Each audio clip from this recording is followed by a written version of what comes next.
goal, Quishbilly Huddersfield Town! The most famous goal of Quishbilly's life.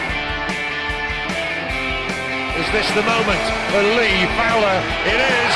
Take your place in Division 2, Huddersfield Town. Thank you.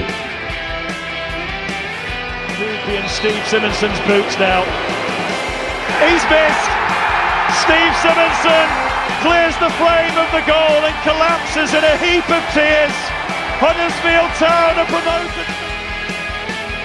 Mustafa Schindler has a chance to write his name in Huddersfield Town legend. And he takes that chance!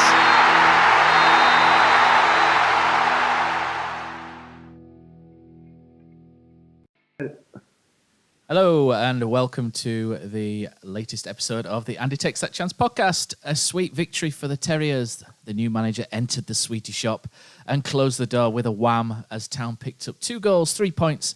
Experience for Fotheringham's Jelly Tots.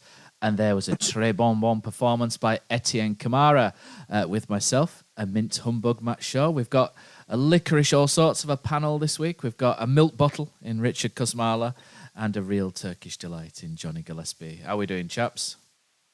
Buzzing, Very well, thank you. Good. Favourite sweets? Any particular ones? Licorice all sorts, actually, yeah. Licorice all yeah. sorts. Definitely up there. Not just because you've said it.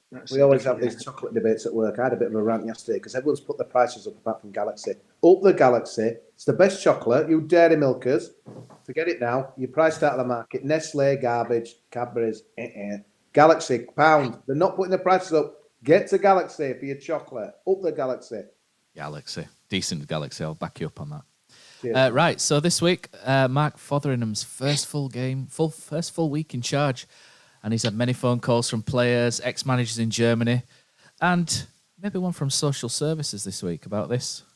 Guys, I've got 3 little boys, and you keep telling them to stay away from the hot cooker or the oven, but when they go and burn their hand, they'll not go back there again. But it's sore at the time and they're crying. But I'm not saying the players are like that. What I'm saying is, with young players, you learn by your mistakes, you know. He's a bit of a renter quote, isn't he, Mark Fotheringham? He's been good, certainly good value so far. So, speaking of good value, rolling this in, this episode is sponsored by Magic Rock Brewing. Use our code AHTTC10 for 10% off all online orders at magicrockbrewing.com. Certainly a decent place to go for your pre-match and post-match pint, and you may even see somebody like Mr. Kosmala or Brady Frost up there pre- and post-match. And if you do see them, you can always say a big hello. Okay, so enough silliness for now. Let's get down to business, chaps. Huddersfield Town 2, Hull City 0, matching last season's score. First starting 11, chaps. When you saw a bench with more kids on, Ben Jackson maintained left wing back, Kamara, Radoni, and Nakayama back. What do you think of the team, Johnny? For me, that back three is the best balanced defence that we've got. I like that. I like Nakayama as the left centre-back, Lees with the big man Helic. Sauber and Jackson both providing good energy from wide. Quite nice and balanced, and it feels like Mark Fotheringham's gone back to, I hate the saying, sort of go back to basics, square pegs round, and all that, but it really has sort of just taken Huddersfield down back and made us organised, hasn't he? Could say he's put some scaffolding up. But yeah, I think I read Stephen Chicken's, I'm not sure it's in his 5 conclusions article, but where he lists the defences that we've had 10. He's obviously done the maths, and you can see more. There's 10 different defences in 13, and I agree. I think this is the best combination of the 10. Obviously, some of that's been due to performances, some of that's been due to injuries, suspension, etc.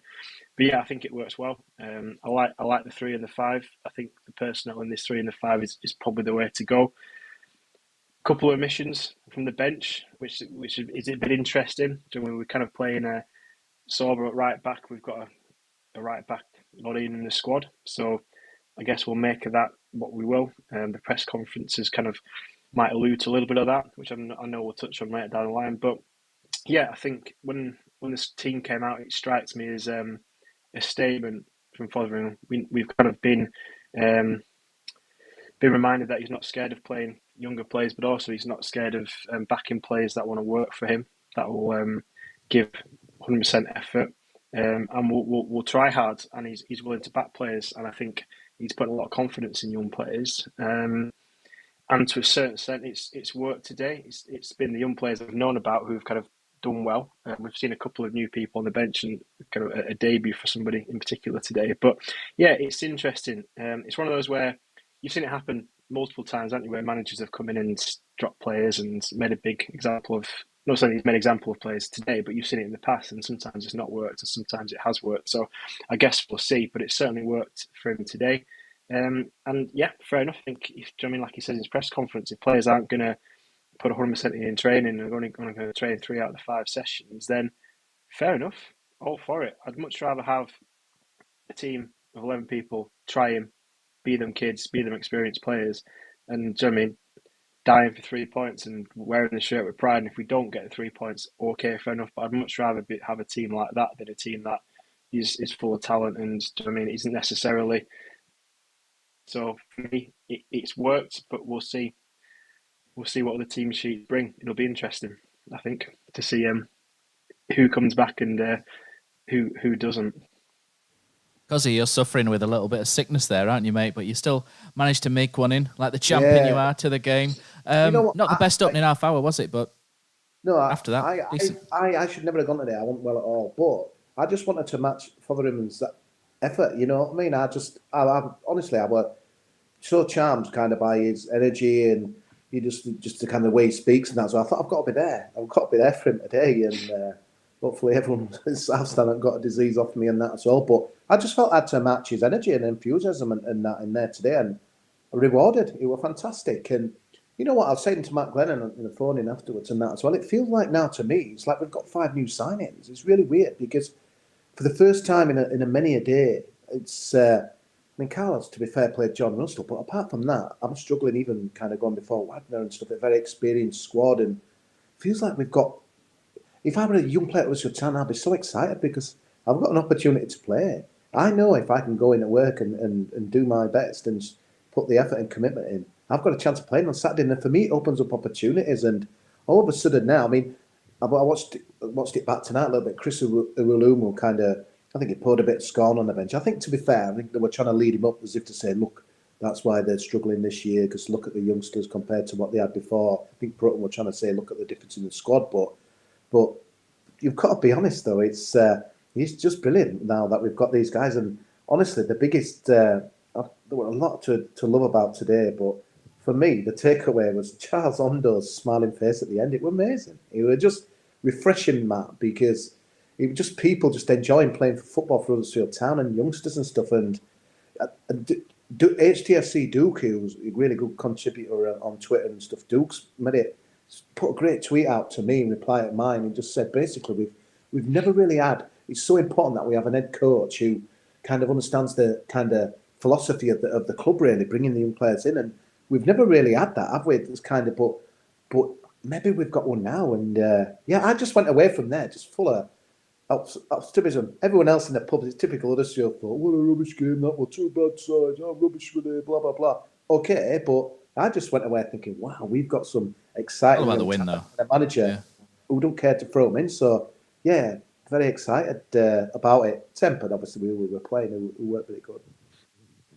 Yeah, it's all about the win, though, isn't it? Today was, if we'd have lost that game today, we were adrift a little bit, weren't we? We were in trouble, so we just had to win the game, and we won the game, and that was the most important takeaway for me. But you are right; there's a lot of talking points around players as well, and Charles Ondo, Etienne Kamara, etc. And these young players, Ben Jackson, go on, Cos, they're doing a great job, aren't they? I think this kind of healing, because let's be honest, it's not been a long, but I think half time at Luton on Tuesday night, that's where it's began, because I've got to be honest, and again I said on radio after that, I thought 3-2. I think most Town fans that were going to end up 4-5, 6-2, but he changed it at half time.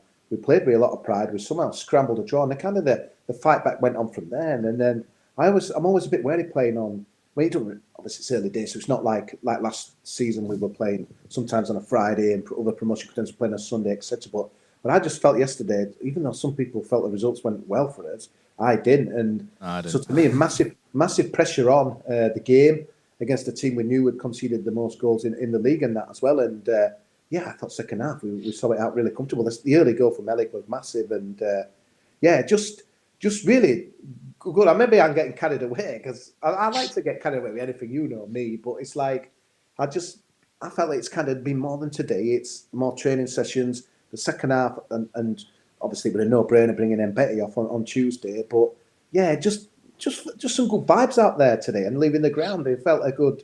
Yeah, there's some good kids. We've got a manager who gives a shit. That's important. Isn't it? Absolutely, and stuff. And you know what, Matt? I think he's going to learn as he goes along because. What did you kind of say? In a quote, it's kind of amusing, but I think he's going to learn on the job. He's going to be saying stuff one or two players might not like, or other managers might not like, and stuff like that as well. So it's going to be a journey for him, mate. But it will much to be happy about today. I don't think you're getting carried away at all, and I think why you might have that feeling. Correct me if I'm wrong. Is do you know what I mean? If you're really critical of the quality of the game, it wasn't outstanding. But it was just the work rate, the drive, the pressing, going again, losing the ball, going again, winning the ball high up the field. I think that's what a lot of Town fans get off on. Do you know what I mean? We like players who want to work hard. We like players who do that. And I think that's what's changed. And that's why I think it's a bit more of a better atmosphere around. And I think that's why he might be so positive, because that's what I took out of that game mastery was the work rate. Fitness levels look better. That's just through application or actual fitness levels. But the team that was picked today worked really, really hard. Yeah, quality needs to be improved, and that will come. That will come. But I think that's why you probably feel the way you feel, because that's what we want to see. It's funny, Johnny, that's what we really asked for. It's funny, Johnny, because one of that bits of enthusiasm nearly cost us the goal on half time, because it was Solomon Thomas who was tracking back, who didn't push out when everyone else did, and played. It was Ryan Longman, and should have scored. But you know what? It's hard to fault someone who's busting a gut, which Sorba is in recent performances for the team, and that'll come. But I just felt that was it really weird in a negative moment. Maybe that could have cost us. I kind of was again all about a positive, saying that this guy's really putting a shift in for the team. But it's it was just like I say, it was all about the win. But the good thing was I kind of watching there thinking, even if it were cheat, we get a dirty penalty, something happened. I mean, it was an own goal, to be fair, the first one, but I just kind of came away, felt we were better than them, and we were worth it, and there was stuff to build on rather than we've won, let's move on. Where some people in the pubs I were in, it was like they couldn't see past it with a bad game, and we won, and let's just hope we're not playing anyone better soon, because I'm not. That's just typical sometimes. You got to take each day. You got to take each game in isolation, though, haven't you? We won a game that we needed to win. It's a good day. It's a good day. But then Palace scored a late winner, and everyone was buzzing, so all good. Bradford fans getting kicked out of the ground, etc. It's been a strange weekend. I think he'd done the strangest things ever. I think he'd done the walk. The Jordan Sinnott walk, and well done to everybody who'd done the walk. Right, okay. That's what I saw, and fair enough if he has, but it's still a bit weird, isn't it? It's not exactly t-shirt weather, is it, at the minute? So to just strange carry on, but they are a strange. It was very strange. Carry out in the end. All pantomime, nothing. Carry out by the steward. Yeah, so I think we'll talk about a couple of individuals. So one thing I think, Johnny, which has really improved since Mark Fotheringham came in, and that's our second ball win ratio as well. I'll need to find a stat for that to have a look further into it. But it's more noticeable now that when we play the ball forward, there's a plan to sort of manoeuvre. There's one man goes on just in case for the flick on, and then another man comes right, drops short, especially for the head, when it gets headed away, and someone stands 10 yards. And usually it's Dwayne Holmes who's reading the knockdowns and looking to pick up those second balls when we play it diagonally forward. And he's been really important as Dwayne in Mark Fotheringham's style. He's kind of playing as an 8/10, isn't he? And he's not exactly getting right behind Rhodes and Ward and threading, passes through or anything like that. But he's doing a lot of hard work off the ball, a lot of closing, a lot of pressing, and his passing has been quite good in trying to get us moving as well. I think Dwayne's been a really important key part of this. And he wasn't someone I originally set up to talk about in this, but I just thought I'd throw that in there about Dwayne, because he's not particularly been in the side every week prior to Mark Fotheringham, but at the minute he's becoming quite a key player. Etienne Kamara, I thought, had, I've been praising him. This Conch, I think, is is going to turn into the Kamara conch rather than the Koroma conch. And he's been fabulous, in the last couple of games. But the first half hour he was a little bit ropey, but that's what you get with young players. But he recovered superbly afterwards, didn't he? Absolutely superbly. I thought it was great, especially in the last hour. But my man of the match was Jordan Rhodes. I thought Jordan Rhodes was excellent up there. He did a lot of things that Jordan Rhodes perhaps doesn't do naturally in terms of, you're knocking diagonal balls to his head, and he's actually running the channels as well. And he's not the quickest player in the world, is Jordan Rhodes, is he? But he still did it. He still put his body in there. He still won things. And I thought it was outstanding up front, Jordan, and he deserved that goal where he hit the post. But for me, Jordan Rhodes was superb, and just behind him was probably Michael Helik, who I thought started off a little bit in and out, if you like. But the back three were decent, but I thought they were a little bit ragged, if you like, for the first 25 minutes. And then Helik made that block. I don't know if you remember, Johnny, but there was a block in the first half where Hull looked like they pulled the trigger, and he flew out there. And this is what Mark Fotheringham was talking about with commitment and people playing with pride and passion. And Michael Helik put everything on the line there. He went balls first for this block, and it was an absolutely superb piece of defending. And he grew from then, and the winning goal as well came. Had a big towering header at the back post. How well did Danny Ward do with that, Kosi? The ball across as well. It was a great ball across from Danny Ward. Yeah, I know Rhodes obviously get the plaudits and stuff, and he wore a lot of people man of the match. Interesting to see the club voting Helik obviously up there, but yeah, I thought they both worked both well. And again, it's interesting to see it up top, which is we've not seen that for a long time. And again, I'm excited to see. I mean, it's obviously going to be a long time, probably seems to see Simpson in, but I think he's going to give us something a little different as well, a bit of a dynamic that we've not got. So positives and options, and yeah, it's kind of, you can't call them the old guard as well. I suppose what is Rhodes 32, Ward 31, but yeah, the grafting was absolutely fantastic in that as well. And I'm glad that Rhodes is getting starts now, Matt. I thought he would have been unlucky, to be honest, early on, especially under Danny Schofield, not to be getting many kind of starts. But I've always thought, well, I'll put him with Ward and see what would happen and that as well. But yeah, the quality of our forward men compared to theirs were massively different. I mean, how many shots did they have? They were peppering the car park, Rose there. Their shooting was appalling, wasn't it? All night of stooping them, what an awful man. He's decent, him, but he just looked like he couldn't be bothered at certain points. So he did a couple of things where he rolled Helik, and he should have scored at one point. That he stuck it over, but Hull were just treading water. I think top scorer, isn't he? I think he did score like 3 or 4 in a game though, so it's kind of like slightly skewed. Yeah, it's going back to what I said right at the beginning of that around second balls. I think there's something. I think Mark Fotheringham said quite early on one of his press conferences, either the one where he's hired or his kind of pre-match for the Reading game, was about getting players around each other and working together and making sure when the ball goes up to an area that we've got players around to win the second ball. He actually made a real point of that. I think quite a lot of the time this season before he came in, the ball's going to go up to Ward, and he's got to jockey a man, win the ball, then beat a man, and then play a pass. And I think a lot of the time that's why we've been so disjointed, because we've not had players around us. So it's good to see that.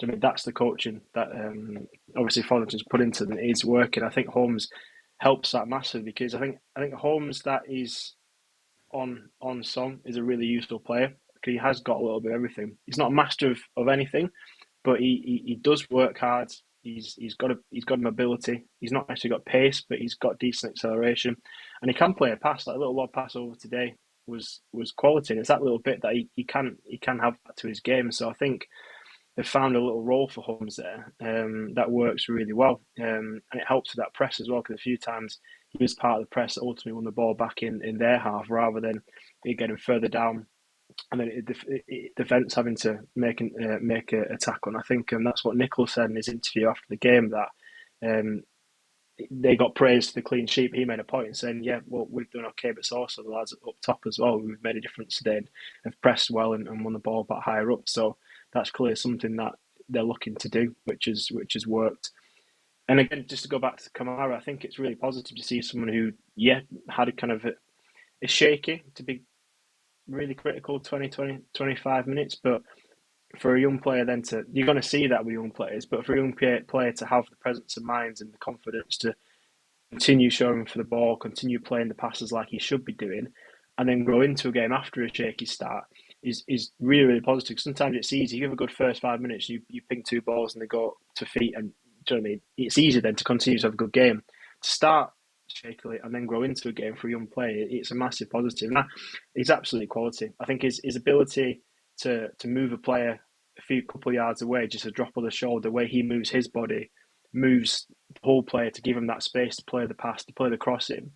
It's really subtle, but it's something that to see in a player of his age, it's just fascinating to see the quality that he's got, and I'm really quite excited to see where he can go. Little subtle things in Kamara's game does really impress me.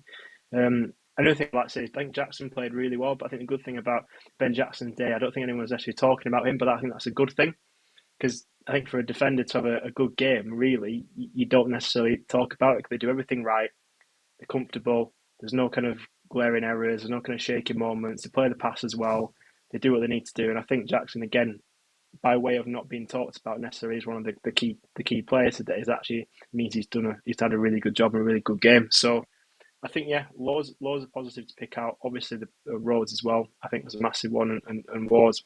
But it's good that we've actually got a list of players there. And we think, well, they've all done a little bit different. They've all had taken their roles and done what they've been asked to do. But it's good to have a list of players you think could actually be man of the match, rather than thinking, bloody hell, who actually wants to play for Town this week. I think Ben Jackson, I went to that game at Oakham, that B team game, and the one thing I kind of took away from that was, his defensive shape, you're thinking, God, where's that going to be on the first team level? And obviously that's learning on the job. But I just think that we've lacked so much by losing kind of, probably to a lesser extent Pippa, but definitely obviously Toffolo, that kind of oomph up the full-back side and that as well. We haven't got much energy and much speed up there now, and I think he's given us that back quite a bit. And honestly, some of his balls in are really, really good and that as well. He's very raw, very enthusiastic, and you've got to like that, haven't you? And he's going to be exposed, but I'm sure Mark Fotheringham will manage that really well. But honestly, it's just fantastic to have this guy in and he has done some apprenticeships, Matt, and obviously he's been at Bolton and he's been at Donny. It's not as if he's just coming out of our B team and straight in there and that as well. But he's given us something that we've sadly lacked since we lost his, kind of fullbacks at the end of last season. And honestly, it's fantastic. He's so keen, isn't he? And I mean, he was captain in that big team game, so he's obviously a leader. And it's refreshing, man. He's not afraid to carry the ball either, which is really good. No. And because he's so two-footed, it must be difficult to play against him, because you don't. Obviously, he's going to naturally look to go down the line, but you could equally cut inside. And if they kind of start to use that a bit more and be a bit more tactically aware of it, and think, well, that is an outlet, and if he looks to go inside, someone covers and takes that position, we could start to use that as a bit like, obviously, a few years away, but like Lewis O'Brien used to do, and carry that ball forwards. And he could be a real asset to this team. And like you say, how Corbyn used to play different formations and tweak things and have players playing roles that never really existed. He almost could be that kind of like, we played one, didn't we, on the score for like inverted fullback, and it was a nightmare, but almost like an inverted fullback that might work because of how we can go either way. So it's he's a real asset, and like I say again, a great performance for me. But I like the fact he almost went under the radar and did everything right, and had a good game, but quietly had a good game today. So move on to a profile, really. So there's not a lot people know about Charles Ondo, so I thought we'd maybe have a look into it and try and find something out. And what I realised very quickly was, because Charles Ondo was born in Spain, Kosi should know everything about him inside out. So throw it over to you, Kosi. No, I'm only joking, Kosi. I know you don't you don't know masses about it. But Charles Ondo, he was born in Spain. I think it might have been Madrid, Kosi, even so. But he came to London. Huddersfield. It's like Pippa said. He said Huddersfield was better than Barcelona, didn't he? Or he was misquoted as saying it. And then I asked him on that podcast. He was like, no. And then, he's raised in London, so he's not really been at many academies before, and came to the club like the club do, where they bring them through, don't they? Sort of 17 or so, quite raw, from likes of Lambeth Tigers, etc., and whatnot in London. And he's come in as a left back, started to play centre back, but because he's very good at running with the ball and really good footwork, they've recently been playing him as a striker. I think they've been a little short of forwards because Harrett's gone out, Phillips has gone out, and I think they had one or two injuries as well. I think they've got Hakeem Sander and one or two others in there. That what it meant, because you told us But you told us before, like where he played, and so I'm thinking, all right, we're bringing on a defender, and then he goes up there. It's like what? Yeah, he could play all over. But apparently he's done really well in training, and this is what I've got some quotes from Mark Fotheringham's presser as well. We'll go through in a minute, and some of them are great. And I won't do it in a Scottish accent because I can't. I've lived with a Scottish woman for over 10 years, and I still can't do a Scottish accent, so I won't try it. But Charles Ondo came to the club as a left back, he's played centre back. I think he's even played midfield at some point. He's played wing back, and recently they like him as a centre forward. So, he's proof that if you do well and if you do well in training, and there is a quote from Mark Fotheringham here. He's put, and this is one I really liked as part of the press conference. He's put, if you coast in my training and train 1 day in 5 and aren't at it, you won't be in my team. I don't care if you're a guy like Jordan Rhodes on the big money or a guy like Etienne on the small money. I don't care. You won't play. I don't want training to be paradise. I want it to be aggressive, horrible, so that we're working and we're doing doubles and we're doing things the right way with intensity. You've got to work, sweat and fight, and I've only just started. And, if people like Charles Ondo are working hard and they're fighting, then he's going to pick them. And this is what's really good. And you can pick out players that weren't on the bench today, and you can maybe put 2 and 2 together and think maybe they're not putting it in, or maybe they've slacked, 1 day in 5. But this guy's not a slave driver, but this guy's got high standards. And I'll read some of the other quotes out, Kosi, because I think you'll like some of them. Bad, really, but you know what that reminded me of? What Ondo when he got booked, when it reminded me of Mustafa Carriol at Burnley, mate. When he went storming, dribbled off the pitch, with a ball and kept carrying on. It's like today, and then it was funny, wasn't it? Because that old guy were like trying to get the ball back, and he's like, I thought, where's he going to stop me? Anyway, I think we're that excited to be on the pitch, off the pitch. And, have the ball at his feet. He's just like, no, I'm not giving you it. You were funny. The second week in a row, we've had someone booked for getting pushed. It's amazing. But, by the way. Yeah, there's a comment, I think, in the YouTube that said the referee was decent. I disagree. Bookings I thought were it was all right. There was stuff happening for them. I thought, that's a booking, but play carried on for ages. I thought he'll just forget about it. And he didn't. He bring in stuff back for a yellow. So, good refereeing today, I thought. So, it's just some things that I've picked up from Mark Fotheringham's press conferences, and he said he was very unsatisfied with the first half performance, and he had to get into them at half time and let them know, which I thought was good. And he said, I was angry at half time. I can't accept that. They were doing moves I'd never seen before. It's my job to challenge these guys and get them to be slicker, own the pitch, stop worrying about the past. We can only affect what we do now and in the future.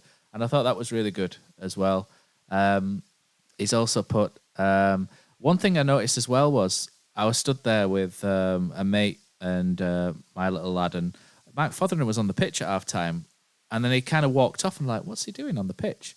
And he was asked about that, and his response was, let's find this, and his response was interesting. He's put, our work's done in the week, instead of like at a halftime team talk, he's saying our work's done in the week. The players know what we're doing because we're relentless and we're professional. I do like to look in with the subs. I like to go out there, look in their eyes and see if they're hungry and aggressive. And if they're not playing. That's amazing. He literally storms out at half time. He's like, which one of you is training? He's just pretty much threatens, looks at them. And if they don't look like they're up for it, they don't play. And he's very different, isn't he? Because he's quite refreshing in a lot of things he does. And it's interesting. Bit of a maverick.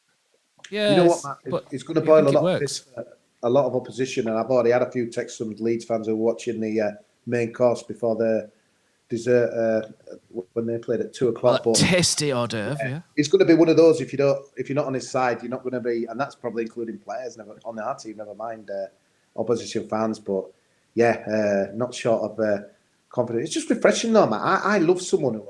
Why not try and be the best you can be in life? Never mind football and stuff. And it's just like.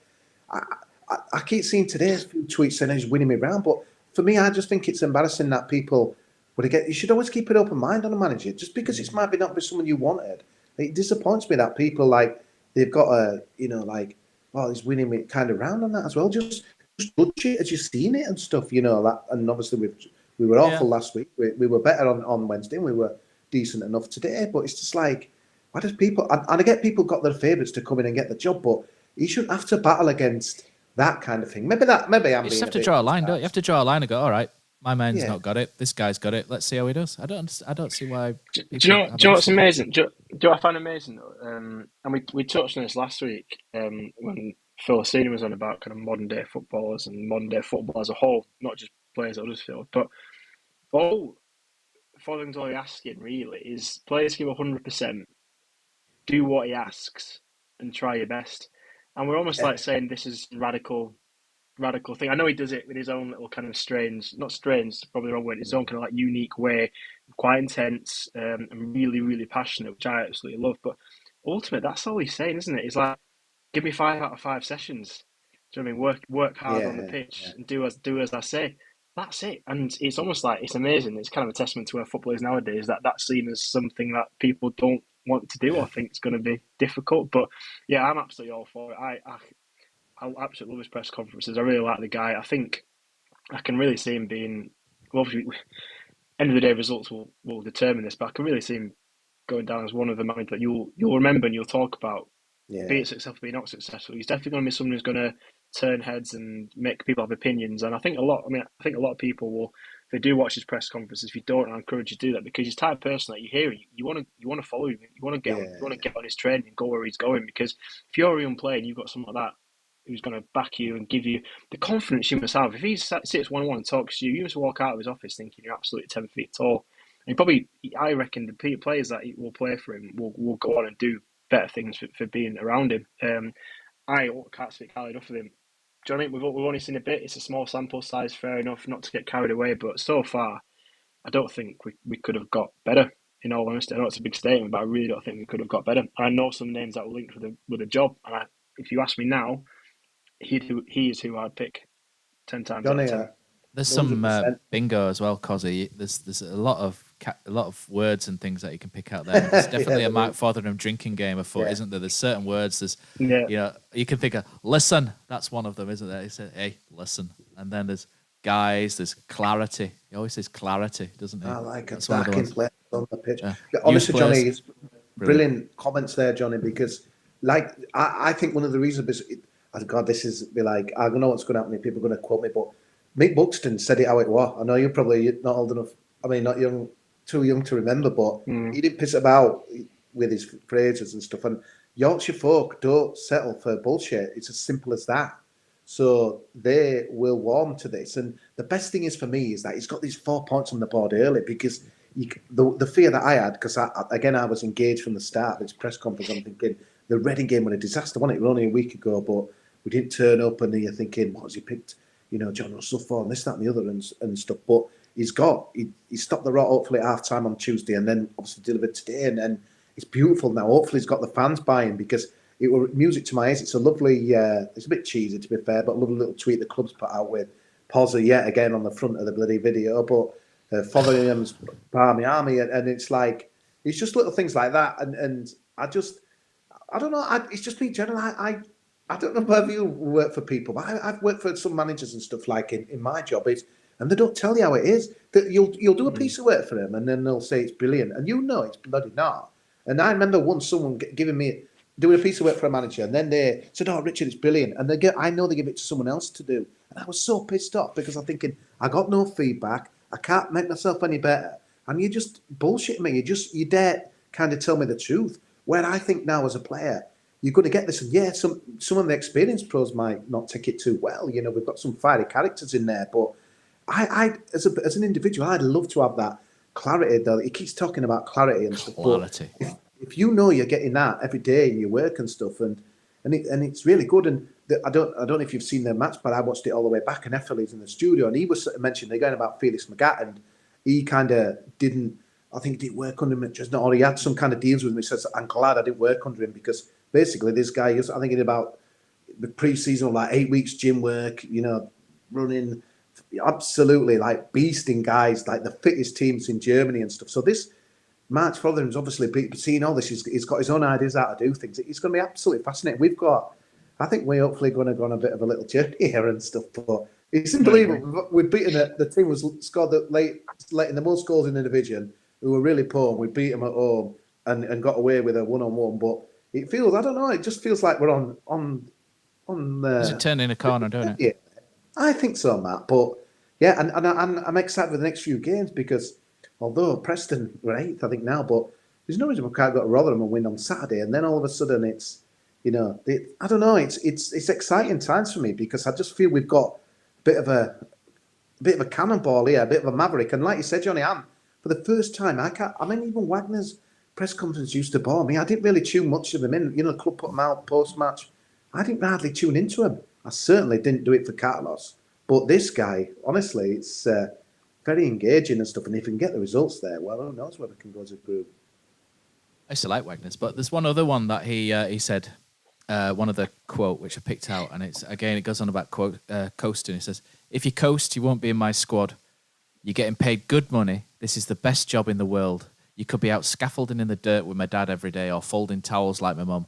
These guys are getting paid good money, so you need to come in every day with the right focus and determination." And like you say, Kosi, Yorkshireman, a saying in Yorkshire, you can't kid a kidder. And, this guy's quite real, down to earth, isn't he? And it's things like this is what Huddersfield fans, West Yorkshire fans, working class football fans want to hear.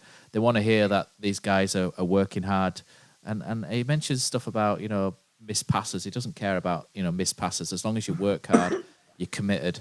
And so far that's coming across, which is good. And what also is interesting is that no one in this team is safe because, he's certainly not bothered about upsetting a couple of people or dropping or picking, whoever. So it's interesting times.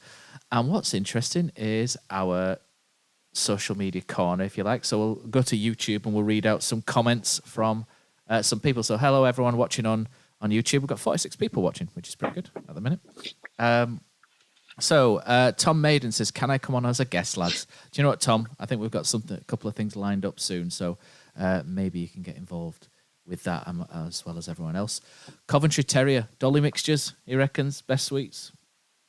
We're having Dolly Mixtures. I'm not a licorice man myself. A licorice man. No, I'm glad. I was glad sometimes. I remember wine gums used to be licorice, but now they've turned to blackcurrant onto the black. So to me, that was a great moment because licorice and me.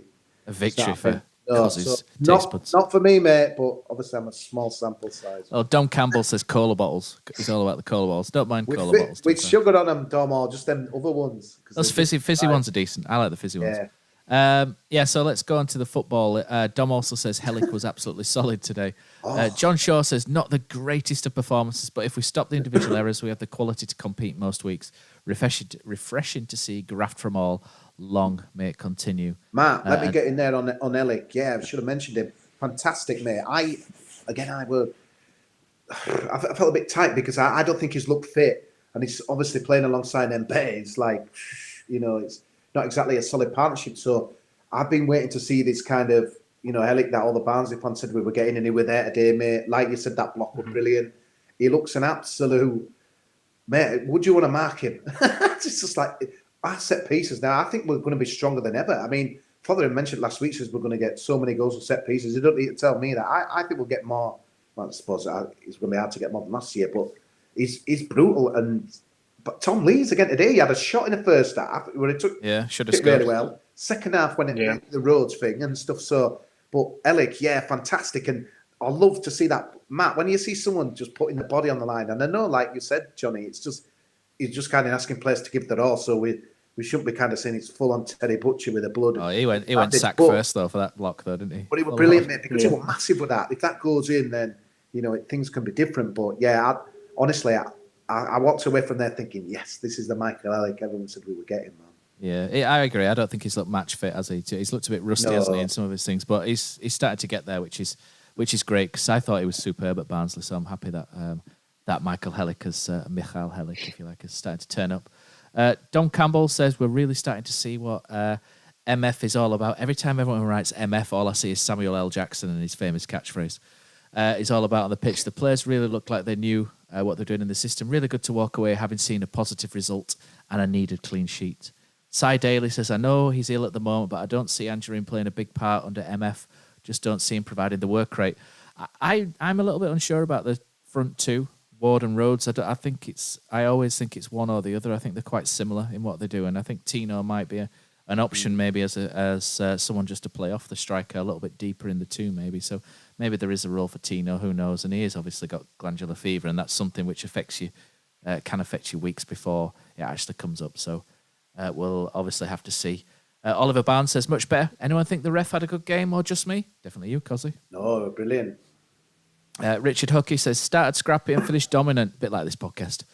No real complaints from any of the players, really. What I liked was MF came out at half-time to talk to the subs. Ollie Fisher, I'm not having it. He's hiding behind his Milan account, but it's definitely Ollie Fisher. What a week he's had, Ollie. Weekend. And he's put Town are so good, even Bradford fans are coming to see them.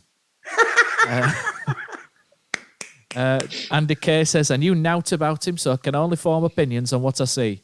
I like his ethos so far. I think he's kicked a few up the arse who were resting on the laurels of last season. I don't know why Andy had to be strong. I think I went full Barnes. To be fair, it's only time Bradford ever going to be at Huddersfield, unless we're drawing a cup, so you can't blame them. Don't curse it.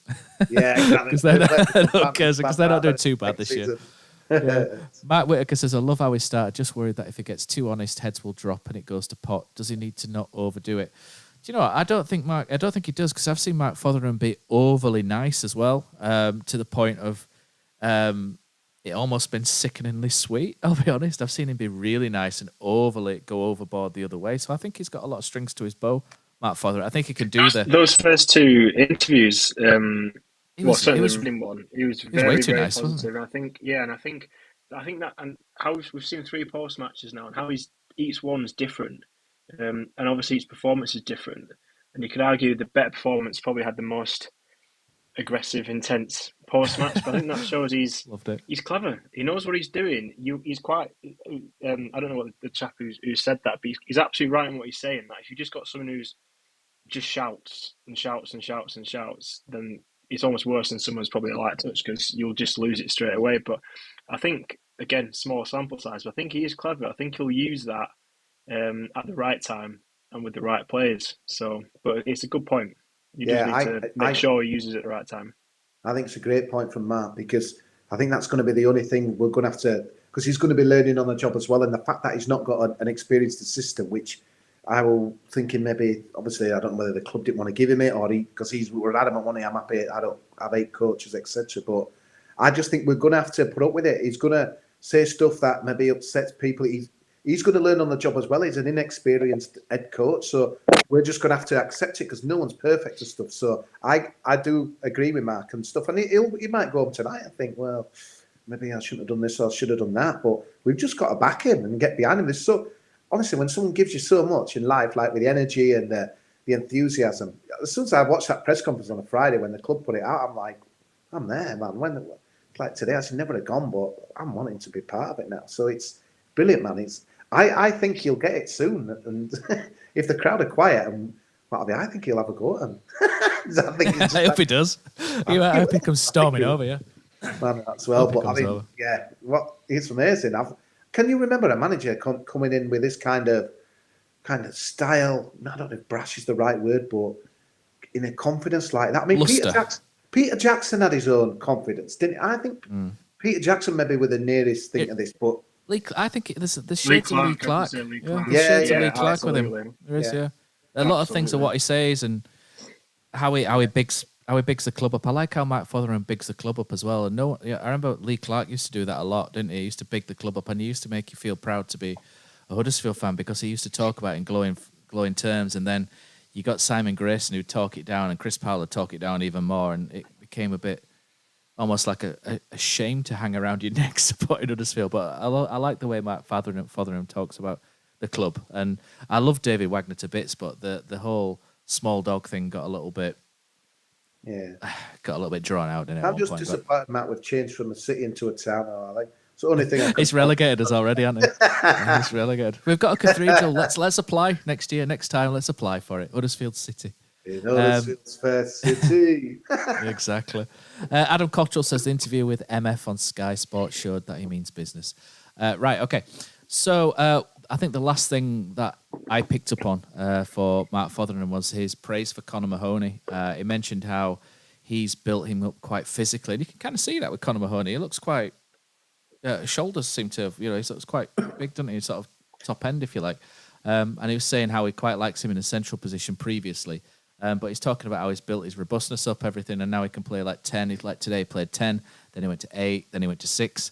And he played quite well, didn't he, Conor Mahoney? He did okay against Luton, and it's really funny, isn't it, how different players suit different managers, and all of a sudden John Russell was so key, wasn't he, under Carlos Corberán for a while, and Danny Schofield obviously wanted to carry on with Big John, but now Big John finds himself having to work hard to get back in the team, and someone like Conor Mahoney is maybe more Mark Fotheringham's kind of player. Talks about how his flexibility and able to play in different positions is a real string to his bow. So I thought that was quite good to see that he's building players up like Conor Mahoney, and there's more to come from him. Of course, you look really intrigued by that. No. I'd seen him score from a corner, mate. This season. Yeah, you did. Yeah, it's like 3 times.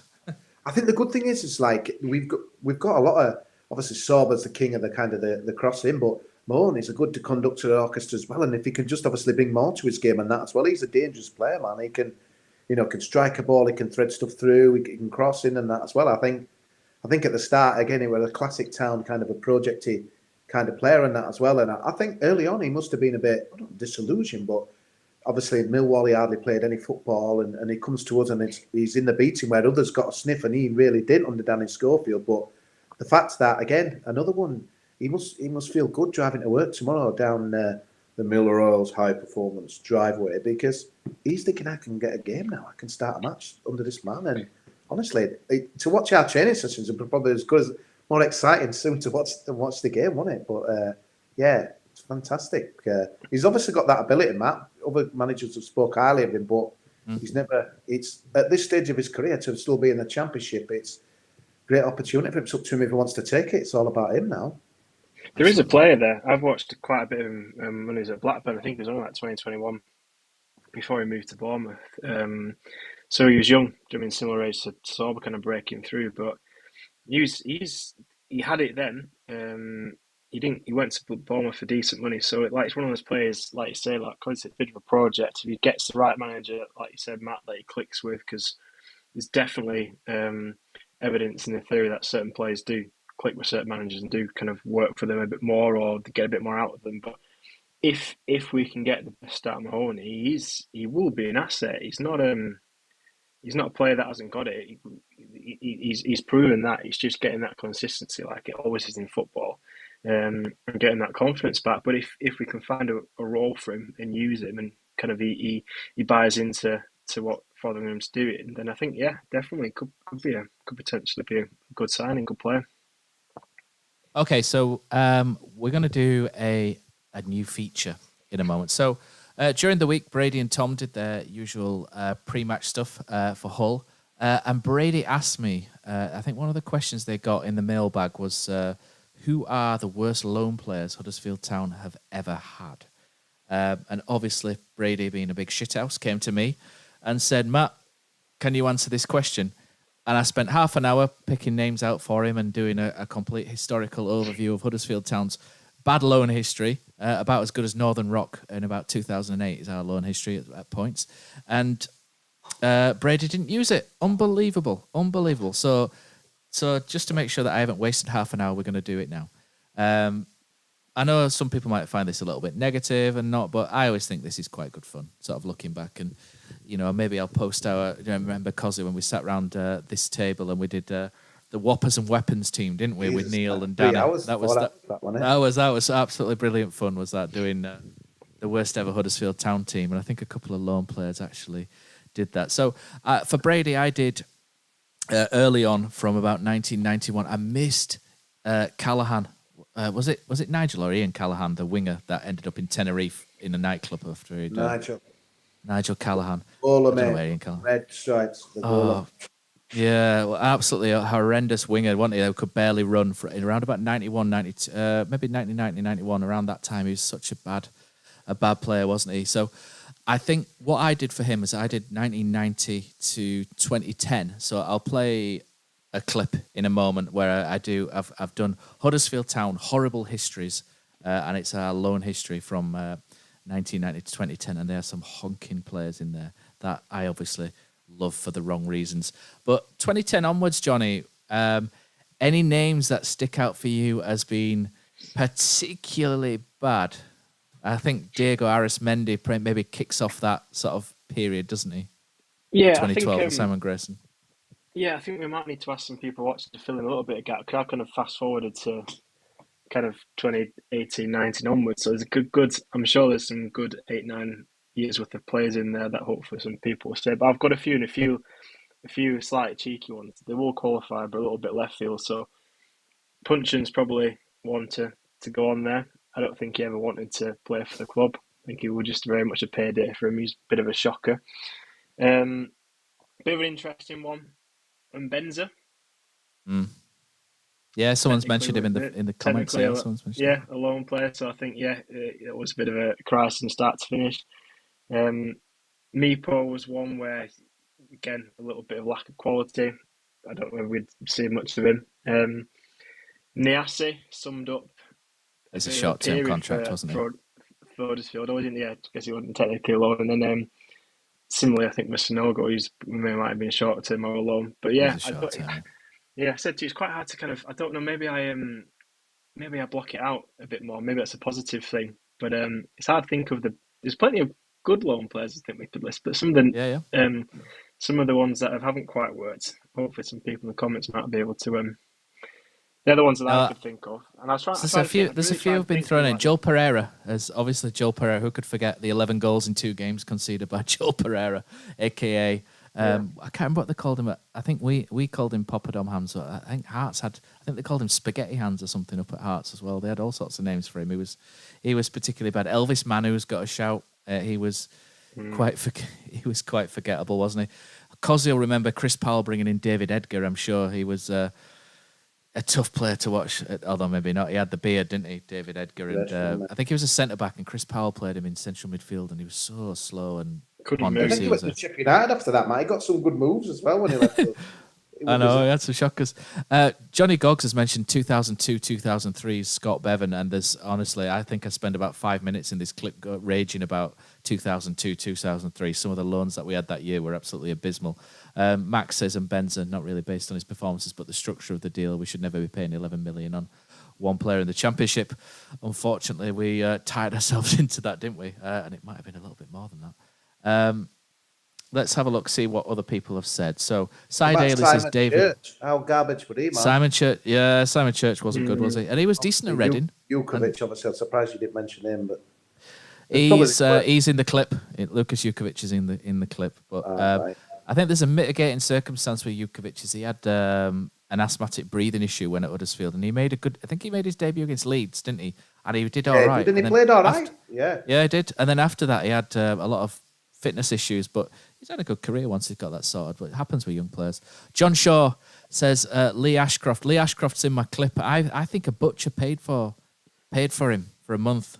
Yeah, I'm pretty sure it's like a local butcher paid for Lee Ashcroft. Paid for him or something. Yeah, they did. Yeah, Michael Williams, one of your favourites, Kosi. Isaac and Benza. 2 left feet were dreadful. Yeah. Yeah, Terry Ellis, Fola, Onibuje definitely gets in the clip I'm about to play. Don't worry about that. Someone says Mark says Karim Matmore.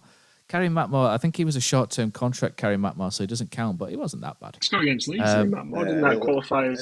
Exactly.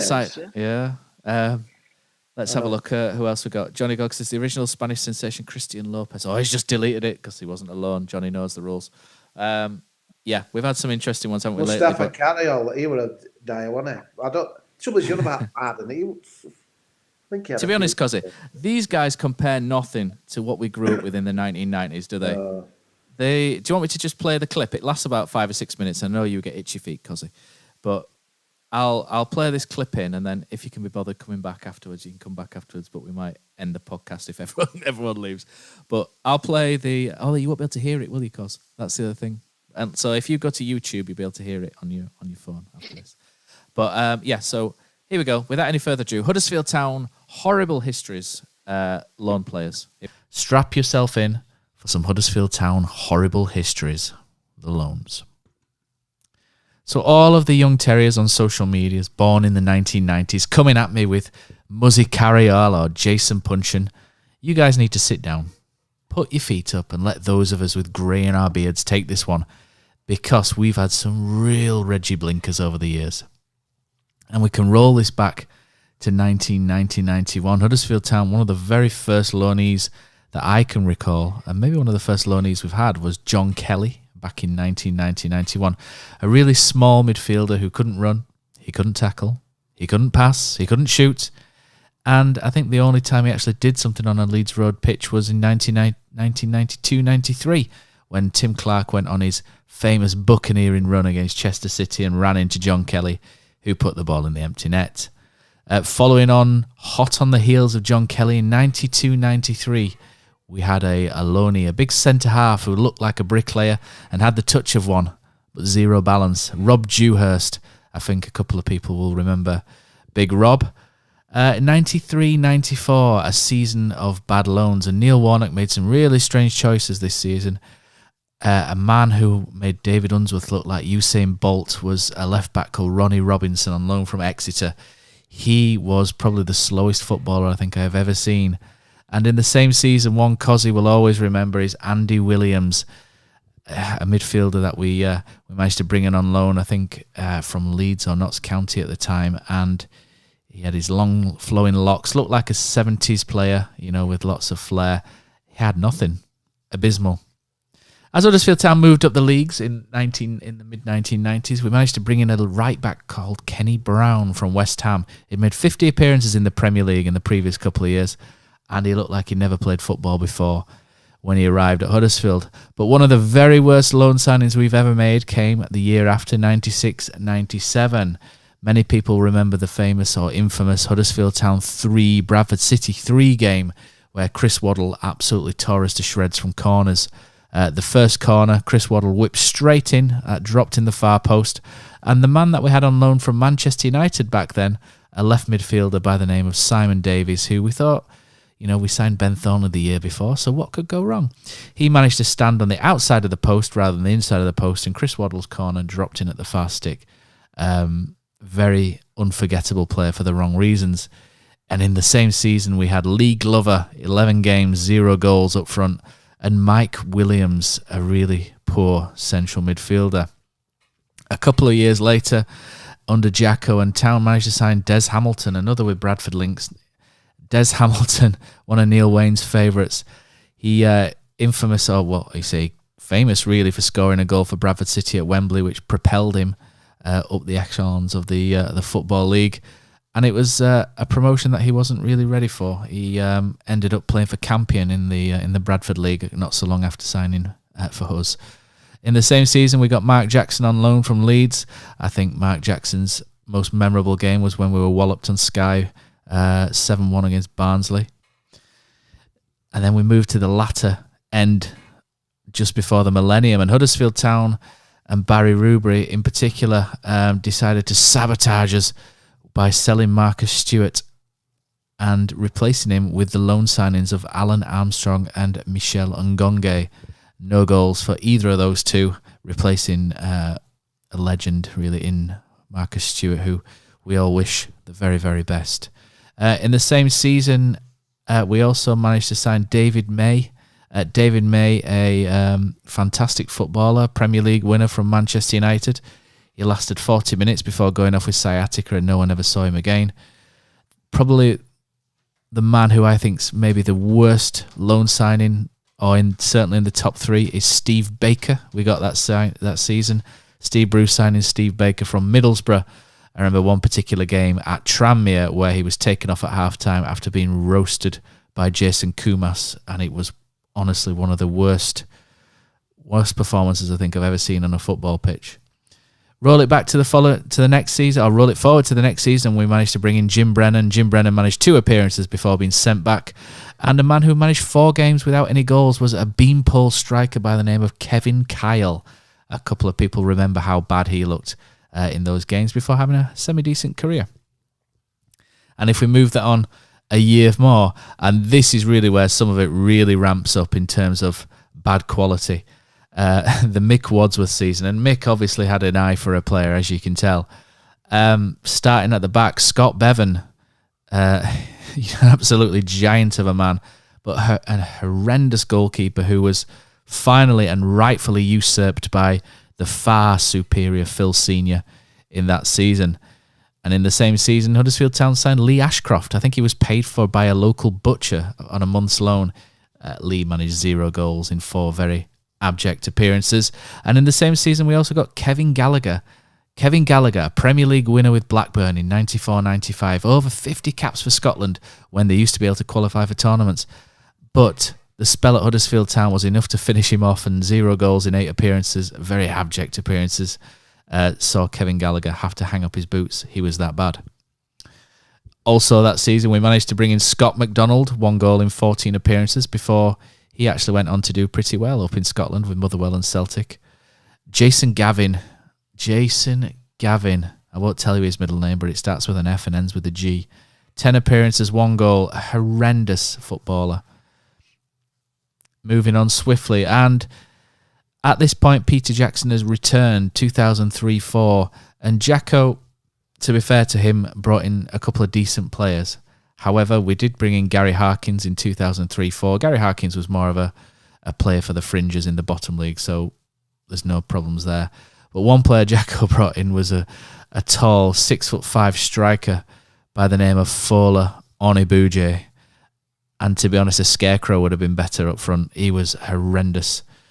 Fola, I think he's had a 15-year career and he's played more years than he's got goals. So there's your striker. Now we enter a period of Ken Davey austerity. Huddersfield Town don't particularly have any loans really for a couple of years, or if they do, they're actually quite decent, like the likes of David Graham, who banged in 9 goals in half a season. In 2006-07, though, Blackburn seemed to be having an issue paying John Stead's transfer fee, so in lieu of some money, decided to send us a left-back by the name of Andy Taylor. 8 games have been useless, and Andy Taylor's on his way back to Blackburn, and arguably, or not arguably, his best contribution to a Huddersfield Town cause was certainly missing that penalty in 2012 at Wembley for Sheffield United, so thanks for that, Andy. You managed to get there in the end. The year after was another year of bad loans. One of them, Frank Sinclair, a player I just could not take to. Infamous for getting sent off 4 times in the same calendar year, telling shocked fans in the fantastic media upper when one approached his son to ask him if he'd like to play for Huddersfield Town one day, and Frank's response was, "Nah, there's no effing way he'll play for a club like this." Yeah, thanks for that, Frank. But, Frank didn't really get on with the Huddersfield fans, especially after that time away at Gillingham when he ran out of the tunnel at full time, ready to offer on the entire away end. So Frank was a bit of a whopper, and his signing was a bit of a tragic one. The same year, we managed to partner Frank Sinclair with a young Irish defender by the name of Richard Keogh. Richard Keogh had 10 appearances before he was put in the bin. And Richard went on to have a pretty decent career until he re-signed for us and then immediately turned rubbish again. The year after 2008-09, Dominic Verling started off a tradition of Lee Clark signing naff left-backs. And another one that Lee Clark signed the year after was a man called Stephen Jordan, who after a handful of games decided to drop trow and take a dump in Lee Clark's shoes. Slight irony here is that he was shit, and then he got shooed off by Lee Clark and returned to sender. So we moved into the Lee Clark era, and I think the young Terriers of the 90s can pick it up from here. Lucas Jutkovic isn't far away, but during the 90s and early thousands, Huddersfield had some horrendous loan players. And I would say if you had to pick a top 3, I would say my top 3 would probably be someone like Simon Davies, Steve Baker, maybe as a number 1, and then Fola Onibuje. So, sometimes things work, sometimes things don't, and then sometimes people shouldn't be professional footballers. Right, guys, thank you very much. Right, guys, there we go. Huddersfield Town horrible histories. So thanks for bearing with us through that. And yeah, exactly. If you guys would be so nice as to click the like button on the episode, that would be fantastic, because that obviously gives puts the podcast under more eyes and it hits all the algorithms, etc. So it's not just a vanity plea, honestly. That's what it is. So yeah, on those loans, thanks for listening to that. Only about half of you switched off, so that wasn't a bad result in the end, was it? But yeah, so a couple of people, Matt says Theo Robinson was so bad that we didn't learn how shite he was when we owned him and signed him again. And then he's put Trotman was terrible as well. Remember being so excited at signing Lee Croft and Nathan Eccleston as well. Both terrible. So yeah, loans are always a little bit of a gamble, aren't they, Cos? But go on then. If you had to give us... So my top 3 worst loans for Huddersfield Town would probably be Steve Baker, Onibuje, and Simon Davies, I reckon. I just can't get over someone standing on the outside of the post on a corner and the ball dropping in the far post. I've still got Chris Waddle PTSD. I think the thing is with loans for me, it's like the people that have never made it and absolutely useless, or those ones that are just finished at the end of the career, like your Frank Sinclairs, David Mays, Ronnie Walworks and stuff. And I think I can kind of handle those ones that are finished at the end of the career because they're the gamble ones, aren't they? Occasionally you get a bit of like a Ken Moncawi got a good year out. I mean, to be fair, I think he was still 32, so not exactly over it. But yeah, Onibuji and I think the thing is, I'm just a person who tries to. I can always see a positive at some point, but there's some of these guys that you just couldn't do. I mean, obviously, I'm a lot younger than, but like the early days of the Steve Bakers and Alan Walsh, I don't think you've even got to mention there. I remember him on. I think it was before my time, yeah. Yeah, dreadful. Like when Bradford had that bus shelter stand and that as well. But yeah, it's there's some pretty ringing names mentioned there, Mark. Yeah. So thanks everyone for watching. Jonny, your worst loan? Well, just one. Well, you can give three if you want. I'll give one, but I think you can't look past them, Benza. Just for the whole story. Just for the, yeah. And how much he had ultimate customers, did nothing, and then threw his toys at the prom, and then lost his £11 million. I got one, and he bounced up today, mate, when old Ebenezer were smashing past him for Palace, Mr. Liam Cooper. I was there at the Oval, mate, when he played. But it's trouble, as you say, worse loans. There were a lot probably worse than him, but it's weird, isn't it? You look at some of these and then they kind of how they made it afterwards and stuff. Who just said he'd be playing Premier League football, but it's part of the journey sometimes, isn't it? They go have a tough loan and then it just improves. And maybe we're a tough breeding ground for some of these players, and some of them, like Scott McDonald, he wasn't very good with us, and then he went on and had a great career, didn't he? With Celtic and what have you. So maybe it's just us. Maybe it's a bad club rather than a bad loan. Who knows? So, but I think that's all we've got time for this week, boys. Unless you got any other business that you want to wrap up with. No, looking forward to next week's games, Rotherham and Preston. I'll tell you what, Matt. I know we don't look at the top end, but I think is it 3 points between the top 7 in that championship? Unbelievable, man. Get vertigo if I look up that high, mate. At the minute, so. Incredible, mate. What a division! What a division again. I know. Join the park town. You never know. Anyway, let's all hope we have a sweet tooth from Mark Fotheringham's Sweetie Shop this time next week. So, all the best, guys. Thanks for tuning in, and we'll catch you next week. Guys.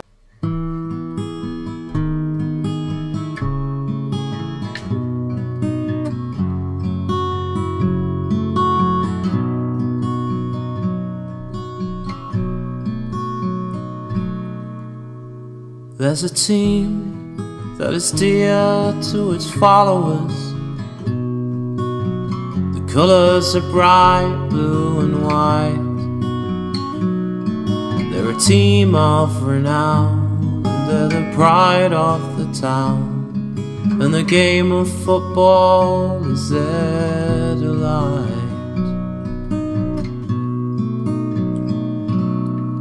And all the while upon the field of play, thousands loudly cheer them on the way. Often you can hear them say, who can beat the town today? And then the bells will ring so merrily, and every goal shall be a memory. So town, play up and bring that cup back to Huddersfield. So town, play up and bring the cup back to Huddersfield.